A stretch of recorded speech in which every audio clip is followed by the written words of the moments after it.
Have you ever asked God this question? Why did I have to suffer so young?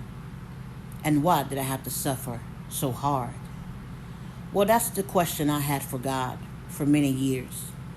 When I was 5 years old, my uncles used to wake me up in the middle of the night and make me perform oral sex on them. When I was 13 years old, the youth pastor and his brother used to rape me. And when the church found out, they blamed me and put me in front of the church and said they was casting out a lust demon. When I was 40 years old, a careless driver hit me and tore both of my legs off.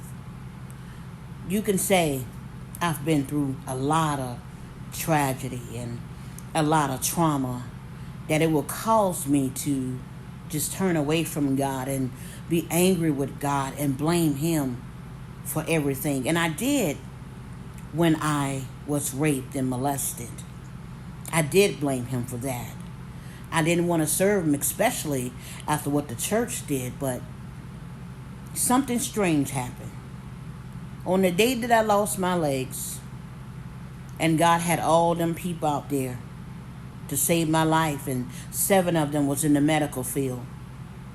That was the day that I knew that God loved me. Sexual abuse caused me to have a low self-esteem. I had no self-confidence. I didn't know my self-worth. I was very timid. It was easy for you to hurt my feelings, and I would just go somewhere and cry. But after I lost both of my legs, God gave me a confidence that I cannot explain to you. I'm in college. I'm studying psychology. I wrote my first book. It's called From Tragedy to Triumph. I lost my legs to recover my life. I recorded a gospel CD. It's called My Testimony. I've done a lot of things, and I work every day. So you see, all those tragedies that happened to me, it didn't stop me. Because when I lost my legs, it lit a fire under me, and it made me take off. It made me do things that I would have never done when I lost my legs. So, see, you can't give up. Giving up should never be an option. Don't let what people have done to you in the past cause you to just give up and say, I'm worthless. No, I read this thing on the internet. The guy, he held up a $5 bill. He crumbled it up, threw it on the floor, stepped on it, picked it up, and he said, see this $5 bill? It still has its value, crumbled up, dirty, and all of that. You can tear a $5 bill up in half and tape it back together and take it to the bank, and they're going to take it because it never loses its value.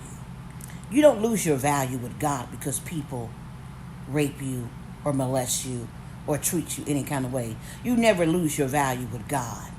It's the same. God loves you with an unconditional love. You are the apple of God's eyes, and I know that. Trust me, I've been through some stuff, but I still trust God. I still love Him, and I serve Him with all my heart, mind, body, and soul. So I don't want you to give up, my sister, and I don't want you to give up, my brother. If I can do it, you can do it. I'm rooting for you. I'm on your team. So don't give up. Whatever people have done to you in the past, from a child all the way up to adulthood, don't give up. Get up, wash your face, take a shower, brush your teeth, put on some clothes, and start your day. Because God has a plan for your life. I'm rooting for you, and I'm on your team. I know you can make it.